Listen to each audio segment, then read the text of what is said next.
जब भी हम साहित्य या लिटरेचर की बात करते हैं तो हमारे दिमाग में कई सारे नाम आते हैं, जैसे कि William Shakespeare, Ernest Hemingway, Mark Twain, Agatha Christie, Franz Kafka, Jane Austen और कुछ भारतीय नाम जैसे कि आर.के. नारायण और रविंद्रनाथ टैगोर। और इन नामों में से एक नाम है मुंशी प्रेमचंद का, जो हिंदी लिटरेचर के सबसे महान नामों में से एक है और जिन्होंने हिंदुस्तानी लिटरेचर को दुनिया में सही जगह दी। 31 जुलाई 1880 में उत्तर प्रदेश के लम्ही गांव में अजैब लाल और आनंदी देवी के घर धनपत राय श्रीवास्तव का जन्म हुआ। 7 साल की उम्र में धनपत राय ने एक मदरसे में पढ़ना शुरू किया, जहां उन्हें उर्दू और फारसी भाषा में रुचि होने लगी और आने वाले सालों में उनके काम में ये रुचि भी नजर आई। धनपत राय के चाचा उन्हें नवाब बुलाया करते थे और इस तरह उन्होंने अपने लिटरेचर के इस सफर की शुरुआत नवाब राय नाम से की। नवाब राय के लिए लिखना एक पैशन था, पर इस पैशन के साथ वो एक जागरूकता भी लाना चाहते थे। उनका हमेशा से मानना था कि शब्दों में वो ताकत है जिससे उन्हें आवाज मिलती है जो समाज में कुछ कह नहीं पाते। धनपत राय का बचपन उनकी माँ के देहांत के बाद अच्छा नहीं गुजरा। उनके पिता ने दूसरी शादी की और उनकी नई माँ से उन्हें कभी प्यार नहीं मिला और अपने करियर में उन्होंने अपनी कई कहानियों में और किरदारों में उनकी दूसरी माँ की झलक भी दिखाई और साथ ही उन चीजों के बारे में भी लिखा जो उनकी जिंदगी में हुई है। इसके अलावा उनका हमेशा से मानना था कि नेशनलिज्म या राष्ट्रवाद के पीछे अक्सर कोई छुपा एजेंडा होता है और इसलिए राष्ट्रवाद को लेकर उनकी सोच बाकियों से अलग थी। प्रेमचंद, जिन्हें कथा सम्राट और कलम का सिपाही भी कहा जाता है, एक गवर्नमेंट एम्प्लॉय हुआ करते थे और नवाब राय के नाम से 1908 में उन्होंने अपनी पहली कलेक्शन सोज़े वतन जमाना प्रेस के जरिए पब्लिश की थी। उन कहानियों में उन्होंने अपने देश प्रेम के बारे में लिखा था और एक दिन गवर्नमेंट के लोगों को शक हुआ कि नवाब राय कोई और नहीं धनपत राय है।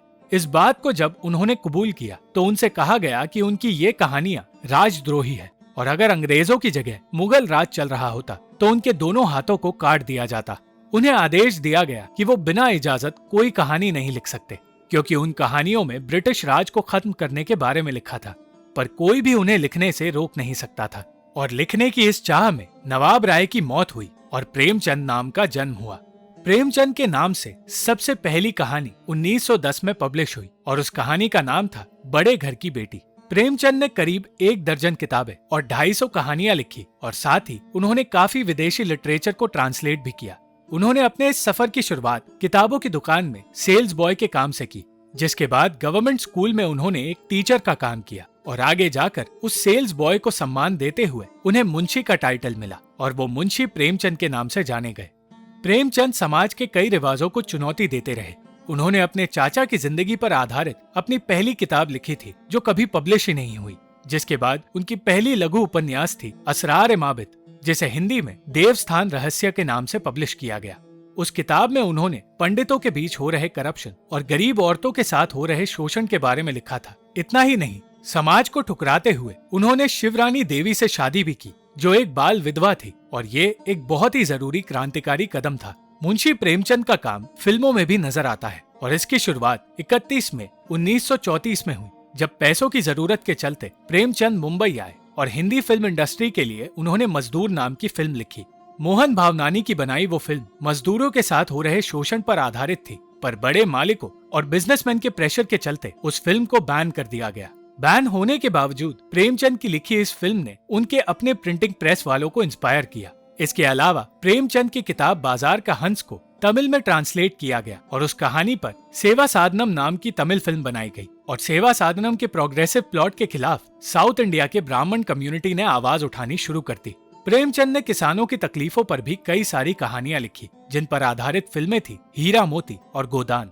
गोदान को प्रेमचंद का सबसे बेहतरीन काम कहा जाता है, जो कि उनकी लिखी आखिरी किताब भी थी। और गोदान नाम की फिल्म के अलावा उस कहानी को 26 एपिसोड के एक टीवी शो तहरीर के जरिए भी पेश किया गया, जिसके डायरेक्टर थे गुलजार साहब। महान फिल्म मेकर सत्यजीत रे ने भी प्रेमचंद की कहानियों पर आधारित फिल्में बनाई है। उनकी पहली हिंदी फिल्म थी शतरंज के खिलाड़ी, जो अवध के नवाब वाजिद अली शाह की कहानी थी और उस वक्त की कहानी थी जब ब्रिटिश ईस्ट इंडिया कंपनी के हाथों 2 राज्यों का अंत हुआ था। इसके अलावा सदगति नाम की एक टीवी फिल्म भी बनाई गई, जिसे सत्यजीत रे ने डायरेक्ट किया, और दुखी नाम के एक मोची की ये कहानी मुंशी प्रेमचंद ने लिखी थी। इनके अलावा ऐसी कई कहानियां हैं जिनकी वजह से मुंशी प्रेमचंद को एक महान राइटर माना जाता है और उनकी कहानियों की वजह से समाज की सच्चाई से लोग वाकिफ हुए और लोअर और मिडिल क्लास सोसाइटी के लोगों की तकलीफों को आवाज मिली। उनकी कहानियों में जो मॉरल वैल्यूज हैं, वो आज के जमाने में भी सच्चाई दिखाते हैं और इन्हीं कहानियों की वजह से हम आसपास की दुनिया को बेहतर समझ पाते हैं।